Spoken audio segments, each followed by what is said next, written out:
Welcome to YOYO TV. అధికార party Congress లో పదవుల మార్పులు చేర్పులపై చర్చ నడుస్తూనే ఉంది.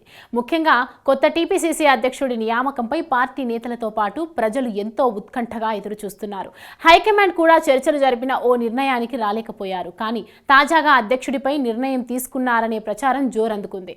అంతేకాదు ఏ క్షణమైనా పీసీసీ అధ్యక్షుడి పేరును హైకమాండ్ అధికారికంగా ప్రకటించనున్నట్లు తెలుస్తోంది. ఎవరైతే పార్టీని సమన్వయం చేయగలరు అని విస్తృత అభిప్రాయ సేకరణ అనంతరం అధిష్టానం తుది నిర్ణయం తీసుకోనున్నట్లు తెలుస్తోంది. బీసీ సామాజిక వర్గం నుంచి మధుయాష్కి గౌడ్, మహేష్ కుమార్ గౌడ్, ఎస్టీ సామాజిక వర్గం నుంచి సంపత్ కుమార్, ఎస్టీ సామాజిక వర్గం నుంచి బలరాం నాయక్ పేర్లు పీసీసీ రేసులో ప్రముఖంగా వినిపిస్తున్నాయి.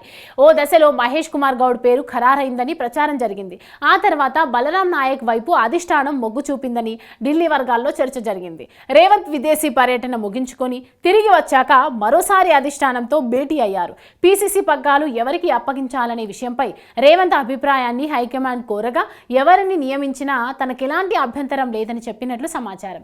ఇక ఈ విషయంలో మరింత ఆలస్యం చేయవద్దని భావించిన అధిష్టానం ఏ క్షణమైనా నిర్ణయాన్ని వెలువరించే అవకాశం ఉంది. తెలంగాణతో పాటు మరో 3 రాష్ట్రాలకు పీసీసీ అధ్యక్షులను ప్రకటించనున్నారు. తెలంగాణ పీసీసీ సారథిగా మహేష్ కుమార్ గౌడ్, వెస్ట్ బెంగాల్ పీసీసీ చీఫ్గా దీపాదాస్ మున్షి, కేరళ పీసీసీ అధ్యక్షుడిగా కేసీ వేణుగోపాల్ పేర్లను ఖరారు చేసింది. ప్రస్తుతం కాంగ్రెస్ వ్యవహారాల ఇన్ఛార్జిగా ఉన్న దీపాదాస్ మున్షికి వెస్ట్ బెంగాల్ పార్టీ అధ్యక్ష బాధ్యతలు అప్పగించాలని నిర్ణయించడంతో ఆమె స్థానంలో ఛత్తీస్గఢ్ మాజీ ముఖ్యమంత్రి భూపేష్ బఘేల్ను ఇన్ఛార్జిగా నియమించనున్నట్లు తెలుస్తోంది. కొత్త చీఫ్ నిర్ణయం తర్వాత పార్టీలో ఎలాంటి పరిణామాలు చోటు చేసుకుంటాయో చూడాలి.